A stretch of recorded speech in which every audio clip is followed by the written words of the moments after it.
এটি নরসিংদীর একটি হাসপাতালের দৃশ্য।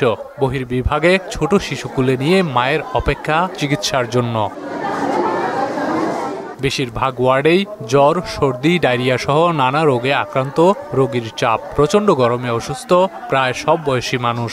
বাচ্চা অতীতে গরমে আপনার জন্ডিস হয়ে গেছে, এখন আপনার খাবার খাই না তো কান্না করে, বাথরুম আটকে গেছে। গরমের কারণে ওই প্রচন্ড ঠান্ডা লেগে গেছে, প্রচন্ড পেট ব্যথা এবং পাশাপাশি বমি। এমন পরিস্থিতিতে বাচ্চাদের বেশি করে তরল খাবার খাওয়ানোর উপর জোর দিয়েছেন চিকিৎসক। তরল খাবার খাওয়াবেন, যেমন ফুটান্ত পানি, বিশুদ্ধ পানি, স্যালাইন, শরবত, এগুলো হতে পারে, ডাবের পানি। ওয়ালটন ফ্রিজ কিনে অনেকের মতো আপনিও হয়ে যেতে পারেন মিলেনিয়াল। সেরা পণ্যের সেরা অফার।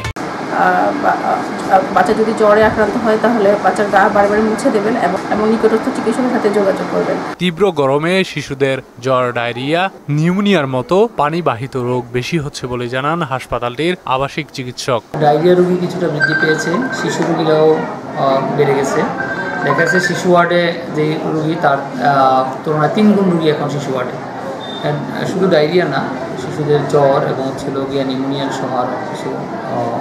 রোগীদের সর্বোচ্চ সেবা দিতে হাসপাতাল কর্তৃপক্ষ সর্বদা সচেষ্ট বলে জানান সিভিল সার্জন। হাসপাতালে বেডের থেকে অতিরিক্ত পরিমাণ রোগীর সংকুলনের ব্যবস্থা করতে হচ্ছে এবং নার্স এবং ডাক্তারদেরকে প্রচণ্ড পরিমাণে তাদেরও কাজের চাপ বৃদ্ধি পেয়েছে। সাধারণ জনগণের জন্য যতটুকু সম্ভব বাইরে কম যাওয়া, এমন ধরনের খাবার খাওয়া যার মধ্যে পানি আছে, ভাজা পোড়া খাবার পরিহার করা, শরবত খাওয়া বেশি বেশি করে, যেগুলো লিকুইড ইনটেক যেটা আমরা বলি, এটা বেশি করা এবং সর্বোপরি যেগুলো খাবার আপনার হজম শক্তিকে ব্যাহত করে সেই সব খাবার পরিহার করা। দেশের উপর দিয়ে বয়ে যাওয়া তীব্র তাপদাহ থেকে রক্ষা পেতে সবাইকে সচেতন থাকার পরামর্শ দিয়েছেন তিনি।